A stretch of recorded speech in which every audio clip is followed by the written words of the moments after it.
Një grup banorësh të rjollit në Velipoj, të cilët protestojnë prej ditësh kundër ndërtimit të një resorti nga Bashkimi Ulaj në tokat e tyre, dhe një grup banorësh të Durrësit që preken nga ndërtimi i projektit TIT në Durrës u bën bashkë në tubimin para kuvendit. Qytetarët e Velipojës kundërshtojnë ndërtimin e resortit të kompanisë Gjener 2 të biznesmenit Bashkim Ulaj, pasi sipas tyre ajo zonë është toka e tyre. Ata janë drejtuar te prokurorisë me dokumente prona në duar, si dhe Bashkisë së Shkodrës për të kërkuar llogari për lejen e ndërtimit të lëshuar për Ulaj.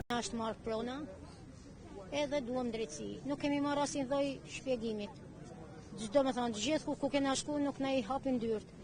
Këta për letrat për mi bë për veti I kanë pas dyert të hapna. Kurse për ne nuk na lanë me hy asnjë lloj një zyre me hy I bë letrat tona. Jam një banor edhe unë I rrjellit.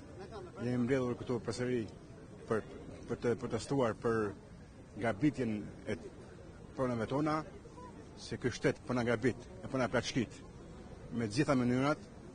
Me thimat e Ballukut, me lejet e Edi Ramës, I cili po na shkatron pronat, po na I vjell.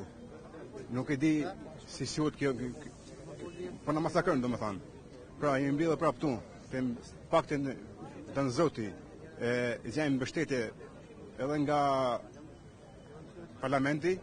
Unë nuk e besoj se këta janë të lidhur të gjithë bashkë. Erdhëm tek Spaku për arsye sepse kishim bërë një kallëzim para një vitit ku Spaku mos kompetencë territoriale gjithashtu edhe lëndore ja përcolli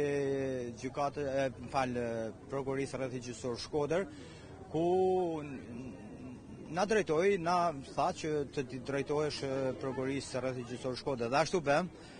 Pas 3 ditësh më vonë bëm një protestë pranë prokurorisë rrethit të gjyqësor Shkodër, ku deri tani nuk kemi marrë as edhe një lloj përgjigje, qoftë negative apo qoftë pozitive. Ndërkohë nga ana tjetër, banorët e Durrësit protestojnë për projektin TIT për jetëzimin e bulevardit historik Edi Dam, ku për jetëzimin e këtij projekti parashikohet shpërndësimi I 74 familjeve.